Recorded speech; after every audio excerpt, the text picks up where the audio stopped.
আমরা দেখেছেন আমরা ৩ তারিখে মনোনয়ন ঘোষণার পর অসংখ্য প্রোগ্রাম করেছি। তারা সবাই মিলে একটা কথাই বলছে যে মতলবে আসলে রিভিউ দরকার। আমরা রিভিউ চেয়েছি।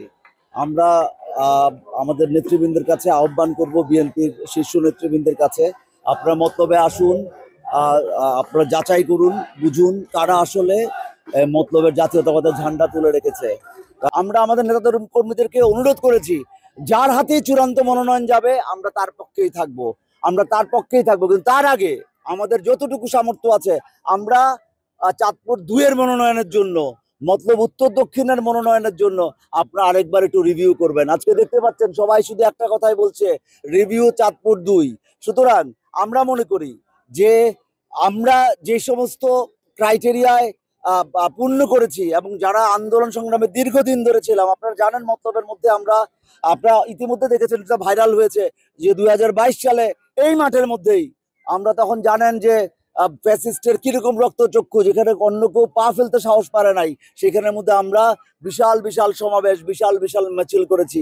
আর আমরা সব জায়গায় গিয়েছি, আন্দোলন সংগ্রামে গিয়েছি তা কিন্তু নয়। তার চেয়ে বড় কথা হচ্ছে আমরা এই যে 7ই জানুয়ারি নির্বাচনের আগে কাকপক্ষীকে নামতে দেয় নাই। আমাদের উত্তর দক্ষিণের জনসাধারণ মশাল মিছিল করেছে, তার আগের দিন পর্যন্ত প্রতিবাদ করেছে যেভাবে পেরেছে। তার মানে তারা তাদের জীবনটাকে হাতে নিয়েছে। তার চেয়ে বড় কথা, আমার তিনজন সহযোদ্ধা ঢাকার রাজপথে তাজা রক্ত ঢেলে দিয়েছে। আপনারা পাভেল রাজবীর কথা জানেন, আপনারা পারভেজের কথা জানেন, আপনারা দিন মোহাম্মদের কথা জানেন। তারা আমার সরাসরি কর্মী এবং আমার নির্দেশেই সেই দিন মিটিং এর মধ্যে ঢাকায় উপস্থিত ছিল এবং সেখানের মধ্যে ঘাতকের বুলেট তাদের জীবন কেড়ে নিয়েছে। যেহেতু শহীদের রক্তে রঞ্জিত মতলব উত্তর দক্ষিণ, শহীদের রক্তের আমরা সবাই জানেন, আমি বারবার বলেছি মতলব বীরের জাতি।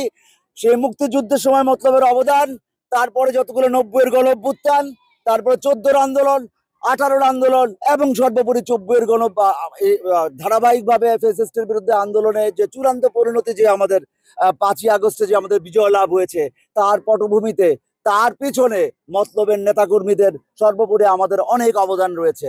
সুতরাং আমরা শীর্ষ নেতৃবৃন্দের কাছে আবেদন করব, আপনারা আবারও মতলব উত্তর দক্ষিণের মনোনয়ন পুনর্বিবেচনা করবেন, ভালো লোককে এনে দিবেন, যার পক্ষেই দিবেন আপনারা পুনর্বিবেচনা করে যার পক্ষে দিবেন আমরা তার পক্ষে দিব। আমরা শুধু বলি আমরা একটা রিভিউ চাই।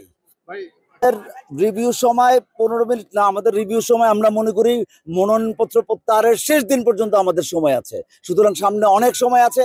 আরেকটা কথা আমি একটু এই ফাঁকে বলে নেই, বিকজ আমরা চেয়েছিলাম, যেভাবে শুরু করেছিলাম আমরা প্রত্যেকটি ইউনিয়নে আমরা হেলথ ক্যাম্প করেছিলাম, আমরা লিফলেট বিলি করছিলাম। তো নেতাকর্মীর যে উৎসাহ সহকারে আমরা এই হেলথ ক্যাম্পগুলো করছিলাম, সরাসরি প্রতিটা হেলথ ক্যাম্প, আমরা 8টা হেলথ ক্যাম্প করেছি, 1000 করে ধরে হলো 8000 লোককে আমরা স্বাস্থ্যসেবা দিয়েছি।